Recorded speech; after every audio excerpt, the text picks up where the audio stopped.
Donc voici la deuxième partie du vidéo sur les tableaux à deux dimensions.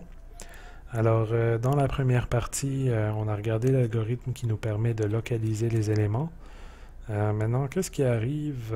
Parce que bon, là c'est très simple. Là. On a le premier élément, on sait que c'est 1, 2, 3, c'est très simple. Qu'est-ce qui arrive si on n'a pas des chiffres, on a juste des mots ou des objets? Comment on peut se faciliter la vie? Et qu'est-ce qui arrive si par exemple, mon tableau ne se termine pas ici, mais plutôt... regardez ça. Ça risque d'être intéressant.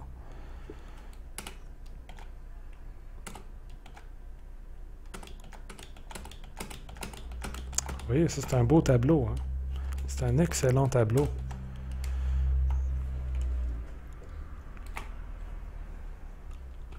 Voilà.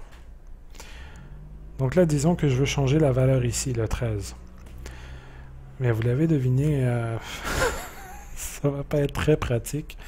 Ou si c'est pas un tableau de 3 par 5, c'est sûr, là on parle d'un plus gros tableau. Donc, un moyen de le faire, si vous savez que vous allez avoir un tableau énorme comme ça, vous pouvez vous mettre des petits pointeurs. Donc, pardon, je ne vais pas dire pointeur parce qu'en programmation, pointeur, ça veut dire quelque chose. Vous pouvez vous mettre des commentaires à l'intérieur du code. C'est permis.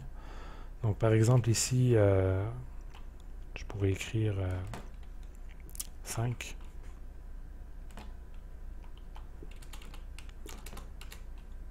Oups. Comme ça. Vous voyez? Donc ici, je sais que je suis rendu à 5. Ensuite, je peux faire... ça, c'est des trucs pour vous aider. Donc, vous mettez des petits indicateurs. Ici, c'est 6, 7, 8, 9, 10. Donc, là, je suis rendu ici à 10.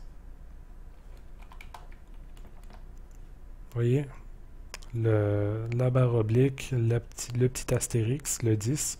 Je sais que ce qui vient après 10, c'est 11, et ainsi de suite. Donc, si jamais ici, j'ai... je vous donne un exemple. Là, ici, je suis rendu à 50.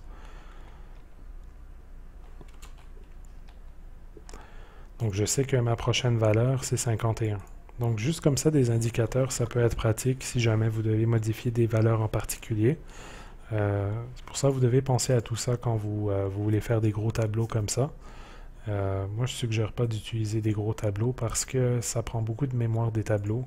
2 dimensions, déjà, on consomme pas mal de mémoire. Surtout si votre employeur vous dit écoutez, j'ai besoin d'une base de données pour rentrer, je ne sais pas, 1 million de comptes bancaires. S'il vous plaît, faites-le pas avec des tableaux. C'est le pire moyen de le faire. Votre système va planter.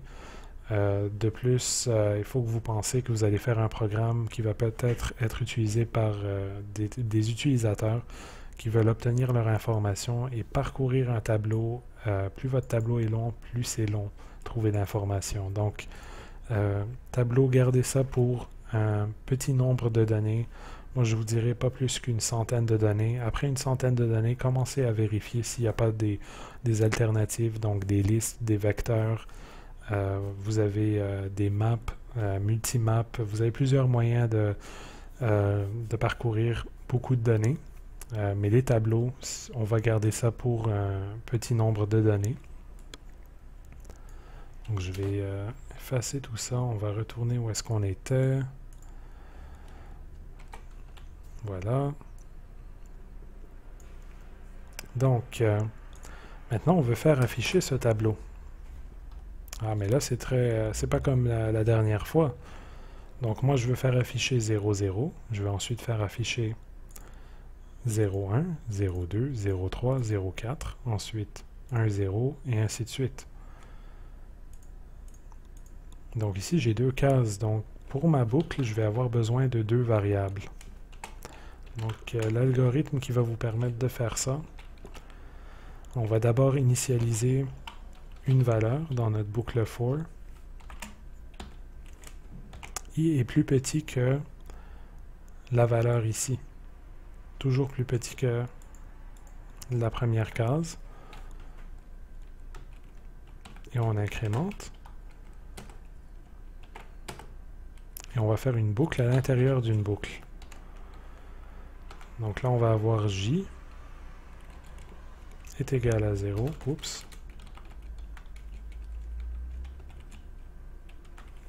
j plus petit que 5. On ne veut pas se rendre à 5.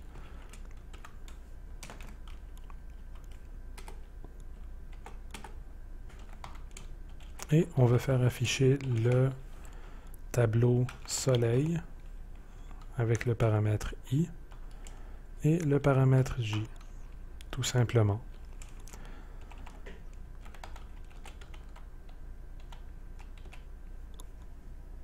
Donc, pour vous donner un peu plus de détails, oups. Donc, qu'est-ce que je fais? Je rentre dans ma boucle pour rentrer dans une autre boucle. Et cette boucle-là, qu'est-ce qu'elle fait? Elle va afficher soleil i, que j'ai déclaré ici à 0, et j, qui débute à 0 aussi.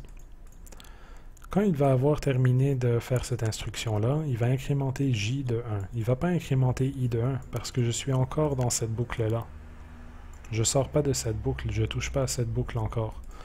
Donc, il va finir cette instruction, et puis j va être égal à 1. Donc là, il va faire 0, 1. J va être égal à 2, 0, 2, 0, 4, 0, jusqu'à temps qu'il se rende jusqu'à 4. Pourquoi jusqu'à 4? Parce que ici, j'ai dit, on fait cette instruction tant et aussi longtemps que j est plus petit que 5. Dès que j est égal à 5, j'arrête.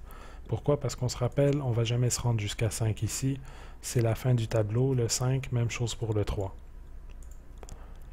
Donc, après ça, quand il s'est rendu jusqu'à 4, il va sortir de là et il va retourner à la première instruction ici. Et ici, qu'est-ce qu'on fait à la fin? On incrémente i de 1. Donc, i va être égal à 1. On va rentrer dans la boucle une autre fois. Donc ici, on va avoir 1, 0. Parce que, qu'est-ce qui arrive? C'est que notre j, malgré qu'il était égal à 5, on le redéclare une autre fois à j égale 0. Vous pouvez, moi ce que je suggère toujours, c'est prenez un papier et un crayon pour visualiser ça. Et puis après ça, ça devient plus facile quand vient le temps de le programmer. Donc on va voir de quoi ça a l'air. J'ai déjà mon instruction ici, affiche tableau.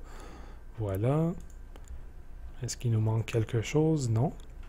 Donc allons-y. On attend après le débugger et voilà. Donc 1, 2, 3, 4, 5, 6, 7, 8, 9, 10, 14, 15. Voilà. Tout est beau. Maintenant, on va voir si notre remplacement a bien fonctionné. Donc on avait dit que la valeur 8 qu'on avait ici, on va la remplacer par le mot 8. Et regardez, ça c'est bien fait. Notre algorithme qu'on avait parlé aux vidéos précédentes fonctionne bien.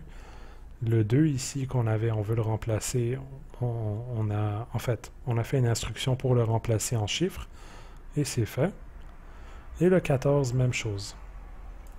Donc, c'était tout pour aujourd'hui pour les tableaux à 2 dimensions. Je ne vais pas faire de vidéo sur des tableaux à 3 dimensions parce que, bon, leur application, j'imagine qu'il y en a, mais il y a des alternatives à ça, encore une fois. Je vous remercie d'avoir visionné le vidéo. Encore une fois ici, c'était La Tour et passez une bonne fin de journée.